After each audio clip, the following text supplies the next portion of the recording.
What's up, guys? It's three-time NFL Pro Bowler, all-decade return specialist, Josh Cribbs. I want to welcome you to the Mac Sports Connection podcast, where Alex hosts all things Mac, all things football, all things sports, right here, Mac Sports Connection, baby. The Mid-American Conference best, bringing it only the great Mac to everyone.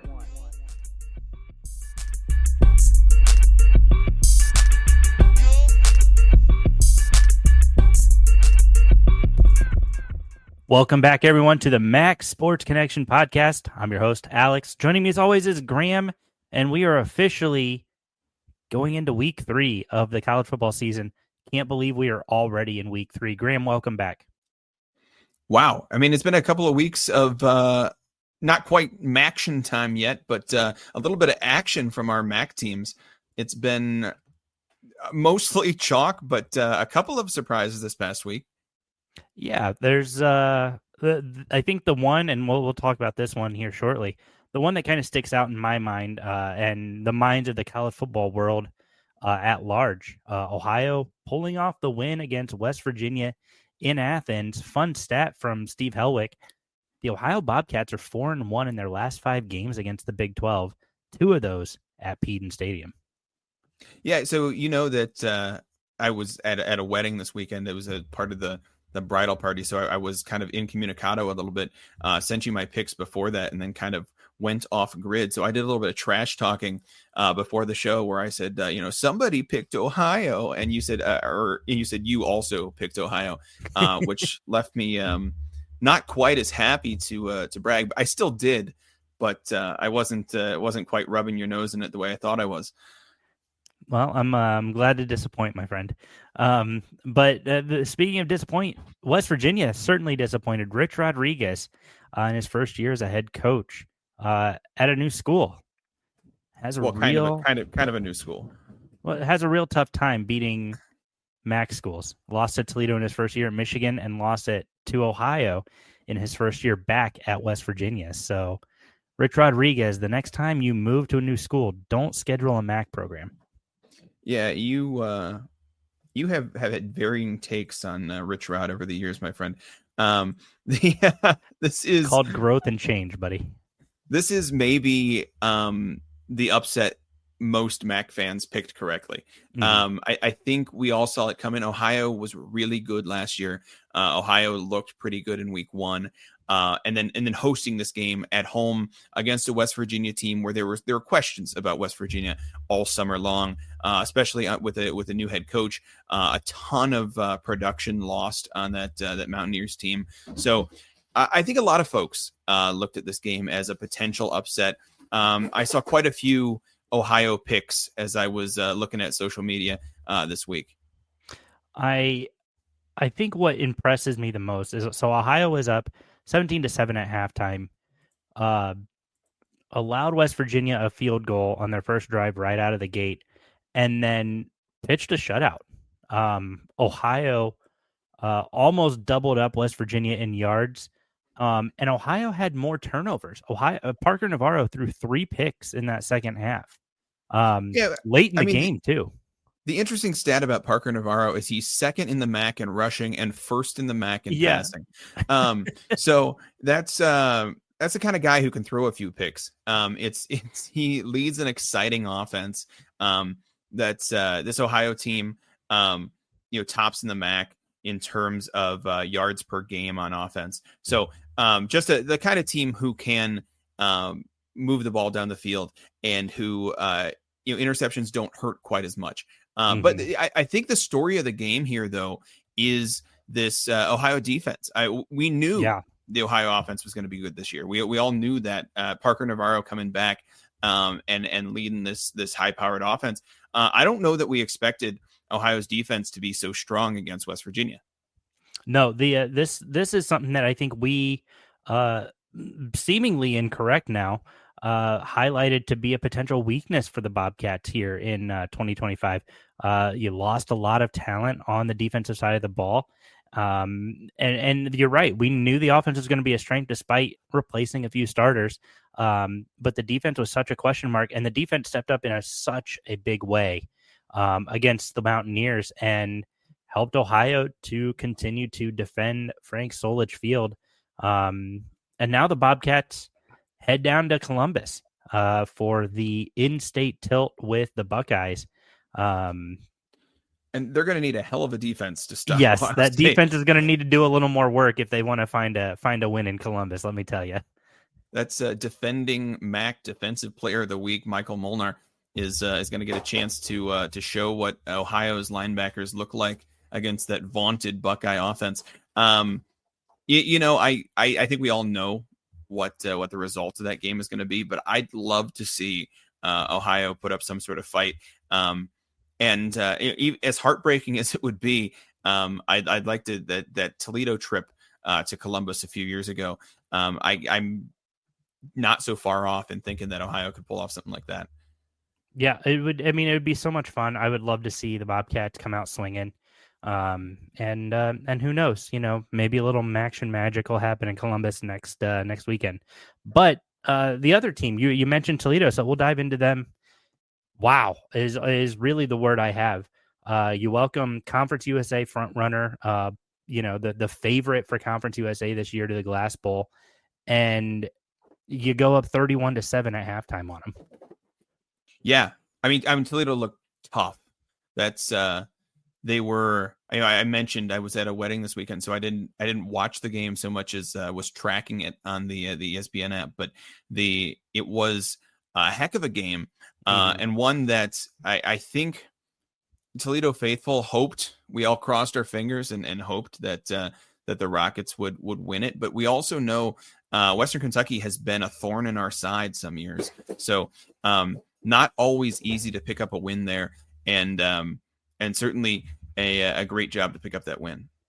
The thing that I was excited about, we saw Toledo defense really battle in a close game with Kentucky the week before. I wanted to see this offense on display. I wanted to see what Chip Trainum brought to the table. And he won MAC Offensive Player of the Week this year, 163 rushing yards on 14 carries, 2 rushing touchdowns. And then he added another one through the air. Junior Vanderost looked incredible. 5 passes for $122 and a touchdown. Tucker Gleason got hurt right before halftime, but going into the half, he had 155 yards with 2 passing touchdowns. This offense was clicking at an incredible pace, and Western Kentucky had no answers. I mean, the defense did their job as well. A pick 6, a couple turnovers right out of the opening gate. I think that Western Kentucky had a fumble to start. And then Emmanuel McNeil-Warren, who we talked about in our preseason, he had a pick 6 and just really set the tone in the Glass Bowl. And Toledo just blew out the other Bowling Green from Kentucky. Yeah, and that's a big turnaround for Toledo. We talked about how good the defense looked against Kentucky. And I think we expected the defense to step up, and they did this week. But you mentioned Chip Trainum had 40 yards against Kentucky, comes out and more than doubles it, more than triples it, and gets the opportunity. Now leads the conference in rushing, and just a great play from an offense that looked pretty lethargic against Kentucky. To really get its feet on the ground and get rolling. I think that's why I've seen a lot of Toledo picks to win the conference this week. I've seen a lot of Ohio picks to win the conference this week. Certainly the 2 front runners at this point. Very easily the 2 front runners, and then honestly after that, I'll be very honest, I was none too impressed with the rest of the conference. I think Northern Illinois was, I would argue, probably the most impressive after that. They had an 11-point loss at Maryland. And if Northern Illinois finds an offense, this is going to be a really good team. As they transition into the Mountain West, not having an offense isn't going to work. It already doesn't work well in the MAC. It's definitely not going to work out west. But if they can find an offense, this is a really good Northern Illinois team and a sneaky good defensive team. You held Maryland to 20 points. And I think there's a lot of value to that. But other than that, honestly, like I was impressed with Western Michigan for a little bit. They ended up falling by three in overtime to North Texas up there at Waldo Stadium. Buffalo did what they were supposed to do against St. Francis. Miami, Ohio ran out by Rutgers. The big losses, though, and the ones that kind of hurt the MAC's reputation, the MAC's image on the national stage. Eastern Michigan losing to Long Island. Long Island, by the way, who joined FCS in 2019. Eastern Michigan was their first win over an FBS program. And then UMass, MAC newcomer UMass losing to Bryant, a team that they probably should have taken care of. And as great as the highs are, the lows are pretty bad in the conference right now. Yeah, two tough losses, and I think fans of those teams will say, yeah, but they were close. But these are teams that you don't want to be close to. Yeah, no reason to have a close loss to Bryant or a close loss to Long Island.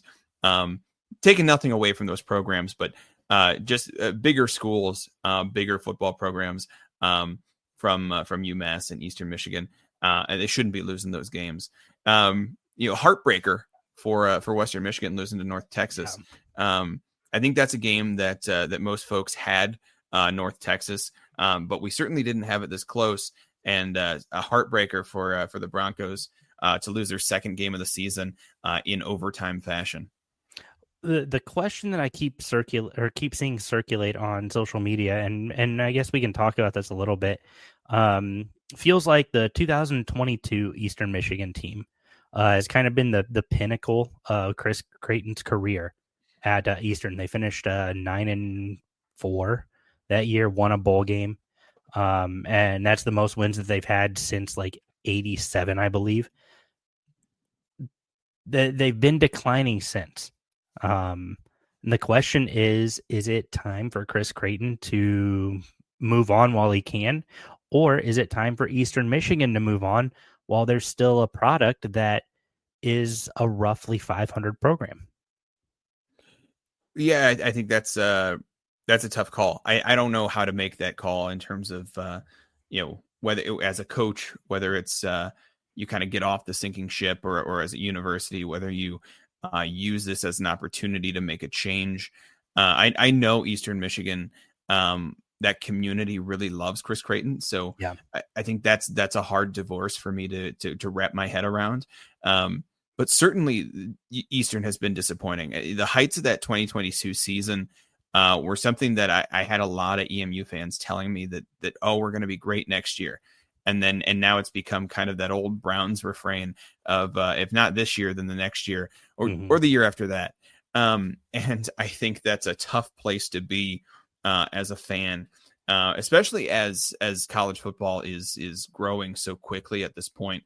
We're getting a lot of more dollars into collegiate football in general. It makes it hard for a university to have a team who is struggling and becomes that kind of bottom of the list of total FBS programs. The Eagles have not won a football game. This is going to blow your mind, Graham. Since October 19th of 2024.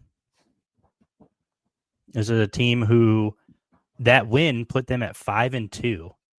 Eastern Michigan would go on to be 5-7 to finish out the year and have not won a game since. So I don't think if I'm Eastern fans, I'm not panicking yet. I think that there is time, but I think you got to start applying a little bit of pressure to Chris Creighton and say, hey, look, this is now your 12th year here. We weren't expecting you to go and be world beaters and win national championships. We were expecting you to be competitive in the MAC, and he's done a great job of that. He's really turned the program around. But I think, well, I think now we're questioning whether that's true. There were years, but recently, no. Recently, this fair. Eastern Michigan team looks like the Eastern Michigan team before Creighton took over. So I think that's the question: was the team really turned around, or is it just 2 good years? Now the college football landscape has changed a ton in those 12 years. So hard to say, what the cause of this is, but it's a tough place to be if you're an Eagles fan and trying to figure out whether you support Chris Creighton, who looked like he was doing a great job with the program, or whether you're sick of the guy. Well, frankly, let us know if you're an EMU fan. Let us know what you think about the Chris Creighton situation. Alex, the team I want to talk about is Akron, and here's why. Okay. They haven't scored a point yet. Do we start a betting pool? How long does it take the Zips to not be held to zip? They play UAB this week, right? And I'm looking at it. So they lose last week to Nebraska, 68-0. Defense kept them in that game in the first half, and then the offense did nothing, even in blowout fashion. The offense had a decent showing against Wyoming, minus the points. Like there were opportunities. They only had one turnover, a bunch of first downs. They couldn't convert. They even converted 2 of 3 fourth downs against Wyoming, and just couldn't get it done in what I will dub is probably the ugliest college football game I will watch all year. I watched all of that game. That was ugly. That was unfortunately a rough night to watch college football. That's an incredible feat of endurance, Alex. So I'm going to go ahead and say I think the Zips put up their first points of the season in the third quarter against UAB. Okay, I like it. So I see your third quarter. I'm going to go right before halftime. I'm going to take a second quarter first points, whether it be come from safety, whatever it is. Their first points of the year will come in the first half, specifically the second quarter of this UAB game. But it's really interesting. We talked about the Zips using this as an opportunity to get these guys geared up and ready for, other things. Yeah, there's no postseason. And when you watch it, when I watched that Wyoming game, there was a lot of fight from Akron. They were like, look, we're going to go out, we're going to play, we're going to compete. And they did. And they competed hard against, again, a bad Mountain West team in Wyoming. I didn't see any of that against this Nebraska team, especially in the second half. You were down 21-0, and then you give up 47 points in the second half. I mean, this was just a bad showing by the Zips. And I don't know how much better or how much worse it could get. I think if you're Akron, you can almost hang your hat on the fact that you could probably beat UMass right now. Well, that's certainly a question. I would like to see Akron, EMU, UMass, Kent State playing a little mini tournament. But I don't think it would be particularly great college football. The last a spectacle, that's for sure. The last team I wanted to talk about from this past week, and really from the first 2 weeks, is Buffalo. They're a team who I had picked in the preseason to be in that MAC championship game, and I think losing week 1 to Minnesota has a lot of people thinking that Buffalo's out of it. I'll tell you what. Buffalo's offense starting to come together. They're about midway through the conference in terms of total offense. But when it comes to total defense, the only team better in the MAC right now is Northern Illinois, and it's only by 3 yards. So that's incredible. The Buffalo defense is a tough defense. Red Murdoch stepping right into where he left off last year, and I think this Buffalo defense is going to be a big deal later in the season, especially when we start some conference play. Well, speaking of starting conference play, Buffalo gets their first crack at their run to the MAC title. They take on Kent State at Dick's Stadium this weekend. So Buffalo will have the first opportunity to get a win in the conference here in 2025. That game is at noon on CBS Sports Network, so it should be fun for Buffalo. They don't always play that well in Northwest Ohio, But I'm excited to see what but they this do. game is in Northeast Ohio, so that's okay. Or yeah, sorry, Northeast Ohio. That's what I meant. They don't play well in Northwest Ohio either. But so I'm excited for Buffalo, for Pete Lembo to get this team to kind of flex their muscles against conference opponents, and you get a good one for your team to build some momentum to start the conference. There you go. I think that's. I mean, is there anything else we wanted to talk about this week before we start talking about what's going on this coming up week? I think that's going to be it. I think we can go ahead and start moving into this next week. And yeah, let's just dive right into it. We've got a fun slate of games here. And when I say fun slate, I don't really mean that fun. It's a little bit more non-conference. Like I mentioned, Buffalo at Kent State. They're in Dick Stadium, so that should be fun. Ball State gets a home game against New Hampshire. Expecting a little bit of fun with that one. Toledo welcomes their FCS opponent, Morgan State. If you're Toledo, you got to keep your foot on the gas right now. This is not a time to let up. We've got Liberty at Bowling Green. We saw this game a couple years ago. Bowling Green traveled down to Lynchburg, Virginia, lost 34-24. Bowling Green had like 6 turnovers in that game. It was pretty ridiculous. Western Michigan at number 9, Illinois. When was the last time we saw Illinois ranked in the top 10 in the country? That's pretty exciting. Eastern Michigan. I was excited about this Eastern Michigan Kentucky game before the season started. I'm way less excited about this game now. Now, yeah. The really good chance Eastern Michigan starts 0-3. UMass at Iowa, not as exciting. Akron UAB could be a game of the week if you're a MAC fan. But I think for me, the game of the week, just purely because of how much fun it could be if you're a Bobcat or a Buckeye. Ohio versus Ohio State. It's an in-state battle. I don't see Ohio being overly competitive. Hopefully the offense can show some brilliance here. I don't see Ohio walking away with a win here. Last week, Ohio State and Grambling State both kind of billed this as a battle of the bands. This week, I think this is a battle of the mascots. We saw the last time Ohio came to the shoe, there was a bit of a mascot bout. So I'm looking forward to seeing what happens there. I don't think there will be as much fireworks in the mascot battle this time around, nor in the game. But I'd love to see it. I think Ohio is a tough team on both sides of the ball, and they have an opportunity on a big stage to look like a team who could win a MAC championship. So I think that's what we'll be looking for. I don't know that the score is going to reflect the quality of the Bobcats, but they are a good team. Just really hard to go into Columbus and take down Ohio State.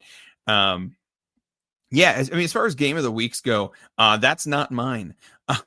That's I don't see a ton of super interesting games here. I think it's Bowling Green Liberty. I think that game is going to be a really interesting game. It's a good yardstick of how this team is coming along this year, and I think the Falcons. I think the Falcons have it, especially at home. But it'll be fun to watch this game and really see what Bowling Green can do. The Falcons' offense started to finally show some signs of life. Against Cincinnati, Drew Pine started to finally look like a quarterback last week. So I think when you welcome Liberty, Liberty has not impressed me as much as I was thinking they were going to this year. Kind of a lackluster win against Maine, and then a 10-point loss at Jackson State. We'll see. This is another quality Conference USA opponent who I think, like you mentioned, a good test for the Falcons to kind of see where they're at right now, and then where they can start planning to be here in the near future under Eddie George. There we go. That's I think that's what I'm most interested in for this week is seeing where Eddie George's team is at. We already have Toledo and Ohio as front runners in the MAC right now. I would love Buffalo to see, not far behind. I would love to see Buffalo show us something this week. I would love to see Bowling Green show us something this week. Let's really turn this into a 4-horse race. That'd be great. Well, Graham, I think that's going to do it for us. Oh, and not to mention Central Michigan, fun little anecdote, taking on Michigan in the Big House. Sharon Moore, the Michigan head coach, suspended for this game. I found out something interesting. Sharon Moore used to coach Central Michigan's tight ends back in the mid-2010s. So little fun fact for you. Also, there's a Central Michigan connection as to why Michigan got in trouble with the NCAA in the first place. As to why Sharon Moore is suspended, yeah. So that's a fun storyline game for everybody there. And I expect Michigan to win at home. Really? Central Michigan. You're not picking the Chippewas after that. I'll be honest. I very much have loved what Central Michigan has shown this year. That gutsy win at San Jose State. It's always tough to win on the road, especially in a different time zone. The loss at Pitt, you kind of expected that. But very, very gutsy win against San Jose State.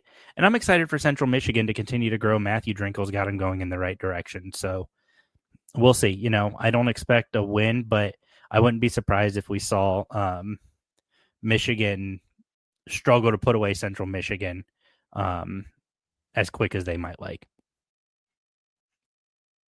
So, Graham, I think that's going to do it for us this week. Nice, short, and simple. Anything else you wanted to give to the folks at home? Just my love and affection for you tuning into the show. Go out and watch some MAC football this week. Not a ton of great games, but certainly your favorite MAC team is playing. And I see quite a few MAC wins out there on the schedule this week. So it should be a fun one come next week when we talk about the recap. Absolutely. Well, guys, thank you so much for joining us, for tuning in. We appreciate all the love and support that continues to keep us as the #1 MAC podcast on the market. We appreciate all of that. Make sure you're following us on all the social media platforms. Just eclipsed 4,300 followers on X. So shout out to you guys. Thank you for all that love. But we're also on other platforms: Instagram, TikTok, Blue Sky, Facebook for anybody who is 40 and up. We're on all those platforms, so please go hit follow, subscribe, like, whatever. And then anywhere podcasts are available, please make sure that you guys are leaving a like, giving us a listen, and then leaving a review. The reviews and the ratings help us more than anything else to continue to extend the reach of spreading the good word of Maction to all far and wide. So, and I did want to give another thank you to you guys.